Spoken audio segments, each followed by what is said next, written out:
बिरजू जंगल से लकड़ियां काटकर बाजार में बेचने गया तो उसे लकड़ियों के ज्यादा अच्छे दाम नहीं मिले। जिस पर बिरजू ने कहा, अरे भैया, इतने कम पैसे, इतने में तो मेरी मेहनत भी नहीं निकलेगी। भैया, तुम्हारी लकड़ियां बहुत ही कमजोर है, इनका इतना ही दाम दे सकता हूँ। अरे भैया, देख लो, कुछ और मिल जाए। नहीं नहीं भैया, अच्छी लकड़ियां लाओ, तभी अच्छा दाम मिलेगा। यह सुनकर बिरजू काफी ज्यादा दुखी हुआ और पैसे लेकर किराना स्टोर से सामान लेकर घर आ गया। घर आने पर उसकी पत्नी नीलम ने कहा, अजी, सामान ले आए आप? हाँ हाँ, ले आया हूँ। यह सुनकर बिरजू ने नीलम को थैला पकड़ा दिया। नीलम ने जब सामान देखा तो कहा, जी, इसमें तो बहुत थोड़ा सामान है।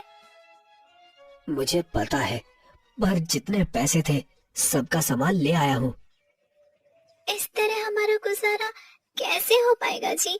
आपको तो पता ही है हम लोग कितने मुश्किलों से गुजारा करते हैं। हाँ हाँ, मुझे पता है, पर क्या करूँ, कुछ समझ नहीं आता है। इतनी मेहनत करता हूँ, फिर भी मेहनत का फल नहीं मिल रहा। आप परेशान न होइए, आप कोई और काम देख ले। मैंने कई बार काम तलाशने की कोशिश की, पर किसी ने भी मुझे काम नहीं दिया। यह सुनकर नीलम भी काफी ज्यादा परेशान हुई। इस पर बिरजू ने कहा, अच्छा, तो मैं फिर से जा रहा हूँ जंगल में। अरे, आप मत जाइए, कल चले जाना। वैसे भी शाम होने वाली है जी। कल चले जाना, वैसे भी शाम होने वाली है जी। ठीक है, अगर तुम कह रही हो तो कल चला जाता हूँ। इसके बाद बिरजू गांव में घूमने के लिए निकल गया। तभी उसे एक आदमी मिला और उसने कहा, कहाँ जा रहे हो भैया, और क्या हाल चाल है? क्या बताऊं भैया, तुम्हें तो पता ही है लकड़ियाँ काटकर कैसे गुजारा होता है। हाँ भैया, सही कह रहे हो। वैसे भी अब आसपास के जंगलों में इतनी अच्छी लकड़ियाँ भी नहीं है, इसके लिए तो जंगल के अंदर जाना पड़ेगा। पर जंगल के अंदर तो बहुत सारे जंगली जानवर होंगे। हाँ, जंगली जानवर तो होंगे, पर अब वही अच्छी लकड़ियाँ मिलेगी। यह सुनकर बिरजू काफी ज्यादा परेशान हो गया, क्योंकि वह आदमी बिल्कुल ठीक कह रहा था। जंगल के किनारे की सारी लकड़ियां कट चुकी थी, अब अंदर ही लकड़ियां अच्छी बची हुई थी। अगली सुबह ही बिरजू कुल्हाड़ी लेकर जंगल की तरफ निकल गया। जंगल में आने के बाद बिरजू ने कहा, अरे, यहाँ पर तो लकड़ियाँ ही नहीं है। वो आदमी सही कह रहा था, जंगल के अंदर ही जाना पड़ेगा। पर जंगल के अंदर जाना क्या सही रहेगा?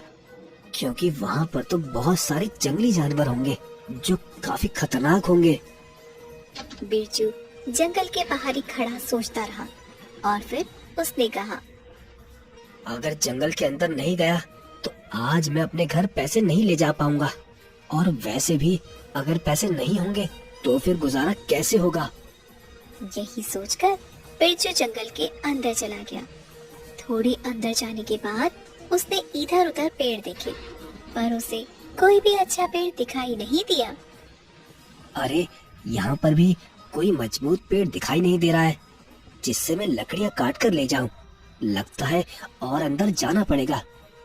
यही सोचकर बिरजू और जंगल के अंदर आ गया, पर उसे डर भी लगने लगा था, क्योंकि यहाँ पर जंगली जानवर हो सकते थे। तभी उसे एक आवाज सुनाई दी, बचाओ बचाओ, कोई तो मुझे बचाओ। आवाज को सुनकर बिरजू काफी ज्यादा हैरान हो गया। अरे, इस जंगल में ये किसकी आवाज है? यही सोचकर बिरजू उसी आवाज की तरफ चला गया तो उसने देखा एक जाल में तोता फंसा हुआ था। उस तोते को देखकर बिरजू ने कहा, अरे, तुम तो तोते हो। हाँ हाँ, मुझे बचाओ, आजाद करो मुझे। पर तुम्हें यहाँ कैद किसने किया है? वो सब मैं बाद में बताऊंगा, पहले मेरे प्राणों की रक्षा करो, वरना मैं मर जाऊंगा। तोते को इस तरह जाल में बंद देखकर बिरजू ने उसे आजाद कराया। आजाद होते ही तोता एक राक्षस में बदल गया, जिसे देखकर बिरजू बुरी तरह से डर गया। अरे तुम तो राक्षस हो। हाँ सही कहा, मैं राक्षस हूँ और अब मैं तुम्हें खा जाऊंगा। ये तुम क्या कह रहे हो? मैंने तो तुम्हें आजाद ही कराया और तुम मुझे ही खा जाओगे। ठीक है, तो मैं तुम्हें आज नहीं खाता हूँ, पर अगर तुम कल दिखाई दिए तो मैं कल तुम्हें मार डालूंगा।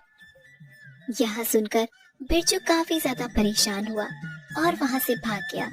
जंगल से बाहर आने पर उसे एक साधु बाबा दिखाई दिए।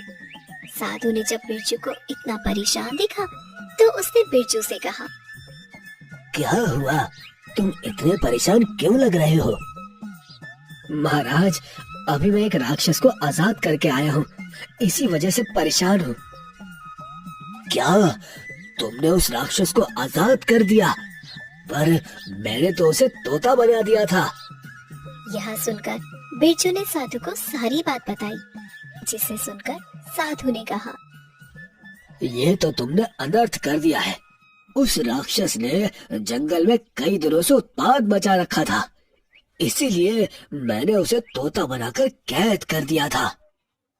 अब मैं क्या करूं, मुझसे तो बहुत बड़ी भूल हो गई है।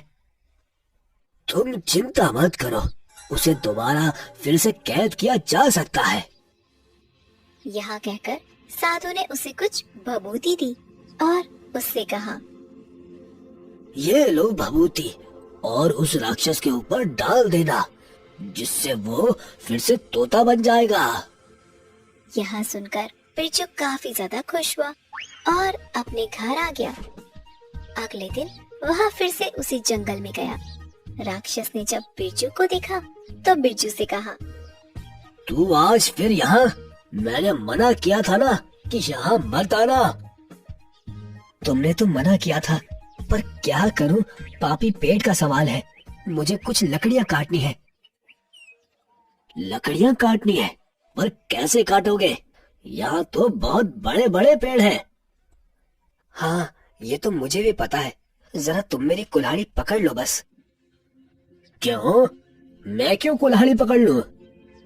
अरे मैंने कल तुम्हें बचाया, तो क्या तुम मेरा इतना सा काम नहीं कर सकते हो?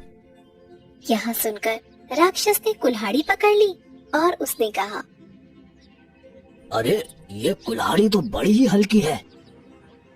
हाँ हाँ, बहुत हल्की है। अब जरा पेड़ भी काट दो। यह सुनकर राक्षस को काफी ज्यादा गुस्सा आया, पर कल की बात सुनकर राक्षस ने 4-5 पेड़ काट दिए और उससे कहा, लो तुम्हारे पेड़ काट दिए हैं, अब ठीक है? हाँ हाँ ठीक है, पर इन्हें मेरे घर तक तो पहुंचा दो। मैं कैसे ले जाऊंगा? तुमने क्या मुझे अपना नौकर समझ रखा है, जो सारा काम मुझसे करवा रहे हो? नहीं नहीं, नौकर नहीं, आप तो हमारे राजा हैं। अगर आप काम करोगे तो आपका नाम होगा। यह सुनकर राक्षस उसकी बातों में आ गया और वह उसके घर तक लकड़ियां ले आया। जब उसकी पत्नी ने राक्षस को देखा तो वह बुरी तरह से घबरा गई और बोली, अजी, अजी, ये तो राक्षस है जी। मुझे पता है, पर तुम डरो मत। इसके बाद राक्षस ने कहा, अच्छा तो मैं जाता हूँ, कल दिखाई मत दे जाना जंगल में। यहाँ कहकर राक्षस वहाँ से चला गया। राक्षस के जाने के बाद नीलम ने अपने पति बिरजू से कहा, जी यह राक्षस कहाँ से आ गया और आप इसके साथ? जी मुझे तो कुछ भी समझ में नहीं आ रहा है, आप इस राक्षस के साथ कुछ बोलिए जी। तुम परेशान मत हो, ये राक्षस हमें कुछ नहीं करेगा। ऐसे कैसे नहीं करेगा? राक्षस बहुत ही खतरनाक है, आपने देखा नहीं वह कितना गुस्से वाला लग रहा था। हाँ हाँ मुझे पता है, पर तुम परेशान मत हो, कुछ नहीं होगा। चलो मैं लकड़ियों को काटकर बाजार में बेच देता हूँ। आज से हम लोग अमीर हो जाएंगे। क्या? अमीर हो जाएंगे? पर कैसे? क्योंकि अब रोजाना यही राक्षस लकड़ियाँ काटकर लाया करेगा। राक्षस लकड़ियां काट कर लाएगा? मुझे तो यकीन ही नहीं हो रहा जी। ये सब क्या बहकी बहकी बातें कर रहे हैं आप? इसके बाद बिरजू ने लकड़ियां काटी और बाजार में बेच आया। आज उसे काफी अच्छे पैसे मिले, जिससे वह घर का सारा राशन ले आया, जिसे देखकर नीलम काफी ज्यादा खुश हुई। जी, आज पहली बार घर में इतना सारा राशन आया है। मैं बहुत खुश हूँ जी, बहुत खुश हूँ मैं। हाँ, पहली बार नहीं, अब तो आता ही रहेगा। तुम चिंता मत करो। अगली सुबह बिरजू फिर से जंगल में आ गया। जंगल में आने के बाद वह लकड़ियां काटने लगा। तभी राक्षस ने उसे देखा और उससे कहा, तेरी हिम्मत कैसे हुई यहाँ आने की? मना किया था ना, फिर भी चला आया। अरे वो तो मैं आपको धन्यवाद कहने के लिए आया था। धन्यवाद? पर मैं कुछ समझा नहीं। अरे मेरी पत्नी ने आपके लिए भोजन भेजा है, आप उसे ग्रहण कर लीजिए। नहीं नहीं, मैं सिर्फ मांस खाता हूँ, ना कि ये खाना। हाँ हाँ, मैंने उसे यही बताया था कि आप मांस खाते हो, पर उसने कहा कि अगर आप ये खाना खाओगे तो आपको ताकत मिलेगी। अच्छा, ऐसी बात है। ठीक है, लाओ मैं खा लेता हूँ। यह सुनकर राक्षस ने खाना खा लिया, जिसमें भभूति मिली हुई थी, और राक्षस बिरजू के वश में हो गया। इसके बाद बिरजू ने कहा, चलो अब जल्दी जल्दी लकड़ियाँ काटकर मेरे घर पर ले चलो। यह सुनकर राक्षस जल्दी जल्दी लकड़ियां काटने लगा और घर पर ले आया। घर पर आने के बाद राक्षस ने लकड़ियां रखी। इस पर बिरजू ने कहा, अब तुम जाओ यहाँ से। इस पर राक्षस वहाँ से चला गया। धीरे धीरे बिरजू इसी तरह राक्षस से काम करवाता रहा, जिसे देखकर गांव वाले काफी ज्यादा हैरान हुए कि यह राक्षस बिरजू की बात कैसे मान रहा है, क्योंकि राक्षस तो बहुत ज्यादा खतरनाक था। आखिर चक्कर क्या है? और एक आदमी ने बिरजू से कहा, अरे भाई, ये मैं क्या देख रहा हूँ? तुम्हारे साथ ये राक्षस, और वो भी तुम्हारी सारी बात मान रहा है। आखिर ये तुमने कैसे किया? यही तो कमाल है मेरा। पर बचे रहना, राक्षस बहुत ही खतरनाक होते हैं। हाँ हाँ, मुझे पता है, पर ये मेरा कुछ नहीं बिगाड़ सकता। मुझे इसकी कमजोरी पता है। अच्छा, तो इसीलिए कि तुम्हारे हर काम कर देता है। हाँ और क्या, वरना तो ये मुझे कच्चा चबा जाए।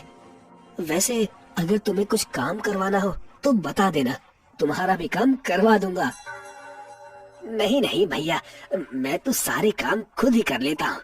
पता लगे काम के चक्कर में राक्षस मुझे ही चबा जाए। यह कहकर वह आदमी वहाँ से चला गया। वहीं बिरजू काफी ज्यादा खुश हुआ। इस पर नीलम ने कहा, आप आ गए जी? हाँ, मैं आ गया। वैसे आज खाने में क्या बनाया है? आज मैंने खाने में आपकी मनपसंद सब्जी बनाई है। अब तो हम लोगों के सुकून के दिन आ गए हैं जी। हाँ, ये तो तुम ठीक कह रही हो, पर लग रहा है ये राक्षस ज्यादा दिन तक हमारा काम नहीं करेगा। क्यों? आप ऐसा क्यों कह रहे हैं जी? क्योंकि मैं राक्षस को जिससे वश में करता हूँ, वो भभूति खत्म होने आई है, और जिस दिन वो भभूति खत्म हुई, उस दिन ये राक्षस हमें मार डालेगा। यह सुनकर नीलम और बिरजू काफी ज्यादा परेशान हो गए। इस पर नीलम ने कहा, मैं आपको एक उपाय बताती हूँ जी। आप ऐसा करेंगे तो इससे राक्षस खत्म हो जाएगा और हमें फिर इसका डर भी नहीं रहेगा। यह सुनकर बिरजू काफी ज्यादा खुश हो गया। समय के साथ धीरे धीरे 1 महीना होने को आया था, और एक दिन बिरजू जंगल जा रहा था, जिस पर नीलम ने कहा, अजी आप कुछ भूल रहे हैं। नहीं तो, मैं तो कुछ नहीं बोल रहा हूँ। अरे यहाँ रोटी ले जाना, ये तो आप भूल ही गए। आप जंगल में जाकर खाएंगे क्या इसे? हाँ। अरे हाँ हाँ, तुमने बिल्कुल ठीक कहा। लाओ लाओ, इसके बिना तो आज काम ही नहीं होगा। यहाँ कहकर बिरजू ने रोटी ली और जंगल के लिए निकल गया। जंगल में आकर बिरजू लकड़ियां काटने लगा। जब बिरजू को राक्षस ने देखा तो वह काफी ज्यादा गुस्से में आ गया और बोला, तुम यहाँ पर क्या कर रहे हो? ये जंगल मेरा है, तुमसे मना किया था ना। तुमने मुझे बचाया, इसका मतलब ये नहीं मैं तुम्हें हर बार छोड़ दूंगा। मुझे पता है, मैं तो यहाँ पर लकड़ियाँ काटने आया हूँ। लकड़ियाँ काटने आए हो? नहीं नहीं, यहाँ से तुम लकड़ियाँ नहीं ले जा सकते हो, क्योंकि अब मैं तुम्हें छोड़ूंगा नहीं।